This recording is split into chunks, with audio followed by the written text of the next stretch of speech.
கிட்டத்தட்ட ஐடிசி வந்து last 1 month முன்பு 20% ஸ்டாக் பிரைஸ் ஃபால் ஆயிருக்கு. ஏன் ரீசன் ஐடிசி 20% ஸ்டாக் ஃபால் ஆயிருக்கு? ஏன் ஐடிசி வந்து லாங் டேர்ம் பொறுத்தவரை ஐடிசி வந்து ஒர்க் ஆகுமா இல்லையா? ஐடிசியோட பிசினஸ் ரெவன்யூ அண்ட் ஆல்சோ ஐடிசியோட வேல்யூவேஷன் பத்தி இந்த வீடியோல ஃபுல்லா பார்க்க போறோம். அண்ட் ஆல்சோ நீ இப்பவே இந்த வீடியோ ஸ்டார்டிங்னா சொல்லிக்கிறேன், நான் ITC buy and sell recommend நான் பண்ணவே இல்லை. ஜஸ்ட் வந்து என்னோட ஓவர்வியூ மட்டும் தான் கொடுக்குறேன். I am not financial advisor. Okay, first of all அந்த வீடியோக்குள்ள போகலாம். ஐடிசி லாஸ்ட் 1 மந்த் மட்டுமே 20% வந்து ஸ்டாக் பிரைஸ் ஃபால் ஆயிருக்கு. ஜஸ்ட் 1 மந்த்ல 20% ஃபால் ஆயிருக்கு. ஏன் மேஜர் ரீசன் 20% ஃபால் ஆக ரீசன்னா, கிட்டத்தட்ட இந்தியா வந்து 40% வந்து டாக்ஸ்ல வந்து சிகரெட்ல டாக்ஸ் ஏற்றிருக்காங்க. ஐடிசியை பொறுத்தவரை சிகரெட் தான் வந்து மெயின் பிசினஸ். கிட்டத்தட்ட 42% ரெவன்யூ வந்து சிகரெட்ல இருந்து மட்டும்தான் ஐடிசி மேக்கே பண்றாங்க. ஸோ இன்வெஸ்டர் என்ன திங்க் பண்றாங்கன்னா, இப்போ டாக்ஸ் ஏத்துனா சிகரெட்ல, ஸோ சேல்ஸ் கம்மியாகலாம். சேல்ஸ் கம்மியாகனா ஐடிசிக்கு ரெவன்யூ கம்மியாகும். ஸோ ஃபியூச்சர் growth வந்து ரெவன்யூ ஐடிசிக்கு கண்டிப்பா கொஞ்சம் கம்மியா ஆகலாம். ஸோ அதை திங்க் பண்ணி இன்வெஸ்டர்ஸ் எல்லாமே இந்த ஸ்டாக்கை சேல் பண்ணிட்டே வராங்க. அண்ட் ஆல்சோ இந்த பிசினஸ் ஐடிசி பிசினஸ் எப்படி ஒர்க் ஆகுது, ஐடிசி பிசினஸ் எப்படியெல்லாம் எவால்வ் ஆயிருக்கு, ஸோ அது வந்து இந்த வீடியோ ஃபுல் டீட்டெயிலாக பார்க்க போறோம். ஃபர்ஸ்ட் ஆஃப் ஆல் நான் உங்களுக்கு ஷோ பண்றேன். ஐடிசியோட major business like 40% of business வந்து சிகரெட்ல இருந்து மட்டும் தான் இன்கம் ரெவன்யூ ஜென்ரேட்டே பண்றாங்க. அண்ட் ஆல்சோ 20 to 25% வந்து எஃப்எம்ஜிசி ப்ராடக்ட்ல இருந்து ரெவன்யூ ஜென்ரேட் பண்றாங்க. அண்ட் 20% ஆஃப் வந்து agri based business and also other remaining business வந்து like paper book, note pad, அதுல இருந்தா ரெவன்யூ மேக்கே பண்றாங்க ஐடிசி பொறுத்தவரை. ஃபார் எக்ஸாம்பிள், நீங்க சிகரெட்ல வந்து இப்போ டாக்ஸ் 40% டாக்ஸ் ஏத்துறீங்க. ஏத்துறதுனால என்ன ஆகும்? சேல்ஸ் கம்மியாகும். நான் உங்களுக்கு எக்ஸாம்பிளுக்கு சொல்றேன். நீங்க ஒரு கடை வச்சிருக்கீங்க, ஓகே, அதுக்கு ரெகுலரா ஒரு பொருள் வித்துட்டு இருக்கீங்க. அந்த பொருளோட ப்ரைஸை இன்க்ரீஸ் பண்றீங்க அண்ட் ஆல்சோ டாக்ஸும் இன்க்ரீஸ் ஆகும் அந்த பொருளுக்கு. நீங்க என்ன பண்ணுவீங்க?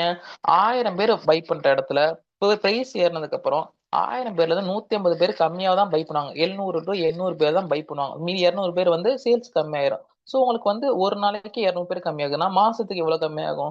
அதுவே வருஷத்துக்கு கணக்கு போட்டு பாத்தீங்கன்னா கண்டிப்பா ரெவன்யூல வந்து கொஞ்சம் கம்மியாயிட்டு தான் வரும். ஸோ அதே தான் ஐடிஸும் ஃபேஸ் பண்றாங்க இப்போதைக்கு இஷ்யூ.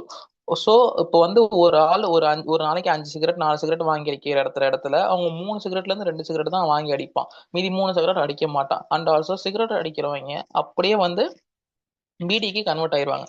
அதுதான் ரியாலிட்டி வைஸ். ஸோ பிரைஸ் அதிகமா இருந்துச்சுன்னா வேற இடத்துக்கு கன்வெர்ட் ஆயிட்டு போயிருவாங்க, லைக் கஸ்டமர்ஸ் எல்லாமே. ஸோ இதுதான் ரியாலிட்டி. ஸோ அதனால இன்வெஸ்டர் என்ன திங்க் பண்றாங்க? ரெவன்யூ கண்டிப்பா அடி வாங்கும். வால்யூம் சொல்லுவாங்க, வால்யூம் ஆஃப் பிசினஸ். ஸோ 1000 பேர் வாங்க வேண்டிய இடத்துல 800 பேர் தான் வாங்குவாங்க சொன்னேன். அதான் வால்யூம் ஆஃப் பிசினஸ் சொல்றாங்க. ஸோ வால்யூம் ஆஃப் பிசினஸ் கம்மியாகும். அப்புறம் குவார்டர் ரிசல்ட் வரும், லைக் அதுல வந்து கண்டிப்பா வந்து ஐடிஸ்ல வந்து அஃபெக்ட் ஆகும். அதனால இப்பயே இன்வெஸ்டர்ஸ் வந்து ஸ்டாக்கை சேல் பண்ண ஆரம்பிக்கிறாங்க. ஃபர்ஸ்ட் ஆஃப் ஆல் வந்து ஐடிசியோட லைக் சிகரெட் பிரைஸ் எப்படி ஏறி இருக்குன்னு நான் ஜஸ்ட் ஷோ பண்ணேன். ஜஸ்ட் எக்ஸாம்பிள் மட்டும் தான் அதை ஷோ பண்றேன். 2019 வந்து ஒரு சிகரெட்டோட பிரைஸ் வந்து ₹12 15 வரைக்கும் போயிட்டு இருந்திருக்கு. பட் இப்போதைக்கு கரண்ட் சுச்சுவேஷன் ₹24 சிகரெட் போகுது. அதுல 40% ஜிஎஸ்டி மட்டுமே போகுது. ஸோ 5 சிகரெட் அடிக்க வேண்டியவன் 4 சிகரெட் 3 சிகரெட் தான் அடிப்பாங்க. அண்ட் ஆல்சோ ஐடிசியை பொறுத்தவரை ஐடிசி இந்த ஸ்டாக் மார்க்கெட் லிஸ்ட் ஆகிறப்ப கிட்டத்தட்ட 100% வந்து like tobacco based cigarette based கம்பெனியா மட்டும் தான் லிஸ்டே ஆனிச்சு. பட் ஐடிசி இப்போதைக்கு நல்லா எவால்வ் ஆயிருக்கு. லைக் 40% மட்டும் தான் லைக் டொபாக்கோ சிகரெட், லைக் சிகரெட்ல 40% மட்டும் தான் ஷேர் இருக்காங்க. மீதி 60% வந்து FMGC, agri and also note pad, அதுல வந்து செக்மெண்ட்டை பிரிச்சுட்டே வந்திருக்காங்க ரெவன்யூவை. ஸோ ஐடிசியோட மெயின் ஃபோக்கஸ் வந்து ஐடிசி லைக் டொபாக்கோல மட்டுமே கான்சென்ட்ரேஷன் பண்ணாம எல்லாத்துலயுமே கான்சென்ட்ரேஷன் பண்ணிருக்காங்க. எஃப்எம்ஜிஸ்லயும் கான்சென்ட்ரேஷன் பண்ணிருக்காங்க, லைக் அக்ரிலையும் கான்சென்ட்ரேஷன் பண்ணிருக்காங்க அண்ட் ஆல்சோ நோட் பேட்லையும் கான்சென்ட்ரேட் பண்ணிருக்காங்க. நான் ஜஸ்ட் ஒரு ஷோ பண்றேன். 2019 to 2025 ஜஸ்ட் கம்பேர் பண்ணி ஷோ பண்றேன். சிகரெட்டோட ரெவன்யூ இப்போ ரெவன்யூ ஷேர்ஸ் சொல்லுவாங்க, அது வந்து 45% இருந்திருக்கு. அப்ப இப்போ 44%, கிட்டத்தட்ட 1% குறைச்சிருக்காங்க. அதே மாதிரி தான் அக்ரி பிசினஸ்ல 13% இந்த ரெவன்யூ இதை கிட்டத்தட்ட 26% இன்க்ரீஸ் பண்ணிருக்காங்க. அதுவே 27% இருந்ததை 29% எஃப்எம்ஜிஎஸ் இன்க்ரீஸ் பண்ணிருக்காங்க. பேப்பர் புக்ல அதே தான். ஸோ எல்லா இடத்துலயும் வந்து ரெவன்யூ பர்சன்ட் இன்க்ரீஸ் பண்ணிட்டே போறாங்க. பட் சிகரெட்ல மட்டும் கம்மி பண்ணிட்டே போறாங்க. ஸோ ஐடிஸோட அவங்களோட ஐடிஸோட மெயின் ஃபோக்கஸ் என்னன்னு புரிஞ்சு போச்சு. ஐடிசி சிகரெட்ல ஷேர்ஸை கம்மி பண்ணிட்டே வரணும், அதை விட்டுட்டு மீதி செக்டார்ல கான்சன்ட்ரேஷன் பண்ணணும் வந்து ஒரு ஒரு பாயிண்ட்ல குறிக்கோளா இருக்காங்க. ஸோ லைக் ஐடிசி பிசினஸ் வந்து இன்கேஸ் இன்னும் ஒரு 10 to 15 இயர்ஸ்ல என்ன பண்ண போறாங்கன்னா, கண்டிப்பா வந்து சிகரெட்ல இன்னமும் ஒரு 10% சான்சஸ் இருக்கு. 35% to 40% கூட கண்டிப்பா போக சான்சஸ் ஹெவியாவே இருக்கு. ஸோ கண்டிப்பா ஷேர்ஸை குறைச்சிட்டே வருவாங்க இதுல. ஸோ இதை குறைச்சிட்டே வந்தானா எஃப்எம்ஜிசி பிசினஸோட ஷேர்ஸை இன்க்ரீஸ் பண்ணுவாங்க, ஆல்சோ அக்ரி பிசினஸ் ஷேர்ஸை இன்க்ரீஸ் பண்ணுவாங்க. ஸோ ரெவன்யூ வந்து அதுல தான் ஃபோக்கஸ் பண்ண ஆரம்பிப்பாங்க, தவிர சிகரெட்ல ஃபோக்கஸ் பண்றதை கொஞ்சம் கம்மி பண்ணிடுவாங்க. அண்ட் ஆல்சோ இந்தியாவை பொறுத்தவரை டொபாக்கோ பேஸ் பண்ணது எல்லாமே டேக்ஸ் கொஞ்சம் ஹெவியா இருக்கும். ஸோ கண்டிப்பா ஐடிசிக்கு அது கொஞ்சம் அஃபெக்ட் ஆகும். அதனால ஐடிசி டெஃபினட்டா இது மாதிரி செக்டார்ல ஃபோக்கஸ் பண்ண கான்சன்ட்ரேஷன் நல்லா பண்ணுவாங்க. அண்ட் ஆல்சோ ஐடிசியை பொறுத்தவரை எஃப்எம்ஜிசி ப்ராடக்ட் நிறையவே இருக்கு. Like Yippee, Bingo, Dark Fantasy, Aashirvaad, Mom's Magic, இது மாதிரி நல்ல நல்ல பிராண்ட்ஸ் எல்லாம் எஃப்எம்ஜிசில பார்த்துருப்பீங்க. நோட்ஸ்ல வந்து கிளாஸ்மெண்ட்ஸ் நோட், சின்ன வயசுல நம்மலாம் ஸ்கூல் காலேஜ் பண்றப்ப எல்லாமே கிளாஸ்மெண்ட்ஸ் நோட்ஸ் வாங்கினாலே பெரிய ஆளு மாதிரி பேசிட்டு இருப்பாங்க. கிளாஸ்மெண்ட்ஸ் நோட்ஸ் எல்லாமே அவங்க ஐடிசி தான் இது பண்றாங்க. ஓகே, இப்போதைக்கு ஐடிசியோட லைக் வேல்யூவேஷனும் பார்ப்போம்.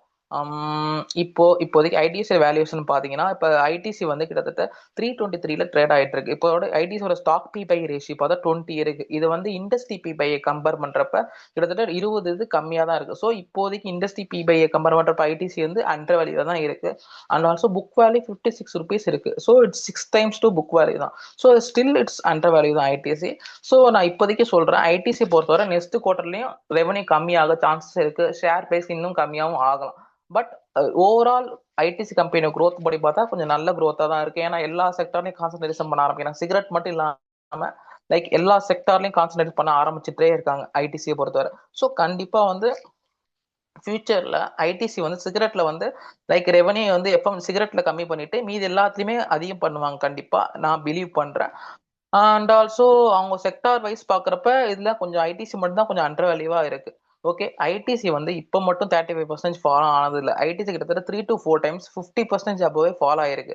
ஃபார் எக்ஸாம்பிள் உங்களுக்கு சொல்றேன், 2017 2019 வரைக்கும் கிட்டத்தட்ட 63% ஐடி ஷேர்ஸ் ஃபாலோ ஆயிருக்கு. ஸோ இது ஃபர்ஸ்ட் டைம் கிடையாது, இது ஐடிசி ஆல்ரெடி ஃபாலோ ஆயிருக்கு இங்க இருந்து. அண்ட் ஆல்சோ இங்க இருந்து ரெக்கவரும் ஆயிருக்கு ஐடிசியை பொறுத்தவரை. ஸோ இது வந்து ரெக்கவர் ஆகலாம், ஆகாமே இருக்கலாம். It's take some time based on business மட்டும் தான். Okay, I am not financial advisor also. நான் வந்து ஃபினான்ஷியல் அட்வைசர் இல்லை. நான் கண்டிப்பா அந்த ஸ்டாக்கை நான் ரெக்கமெண்ட் பண்ணலாம், செல் ரெக்கமெண்ட் பண்ணலாம். ஜஸ்ட் என்னோட ஓவர்வியூ மட்டும் தான் கொடுத்துருக்கேன். ஓகே, இதே மாதிரி உங்களுக்கு வேற ஸ்டாக் ஏதாச்சும் ஓவர்வியூ கொடுக்கணும், அந்த பிசினஸ் ஸ்டாக் கம்பெனி என்ன பிசினஸ் மாடல் பண்ணுது, அந்த பிசினஸ் எதுல இந்த ரெவன்யூ மேக் பண்ணுது, ஸோ அது மாதிரி எந்த கம்பெனி உங்களுக்கு நான் எக்ஸ்பிளைன் பண்ணி வீடியோ பண்ணணும், அந்த கம்பெனி நேமே ஜஸ்ட் கமெண்ட் செக்ஷன்ல கமெண்ட் பண்ணுங்க. இந்த வீடியோ ஃபர்ஸ்ட் டைம் பார்க்கலாம் தான் லைக் பண்ணுங்க, கமெண்ட் பண்ணுங்க, ஷேர் பண்ணுங்க. அண்ட் ஆல்சோ நம்ம சேனலை ஃபர்ஸ்ட் டைம் பார்க்கலாம், சேனல் சப்ஸ்கிரைப் பண்ணிட்டு பாருங்க. நம்ம நெக்ஸ்ட் வீடியோல பார்ப்போம். Okay, bye friends.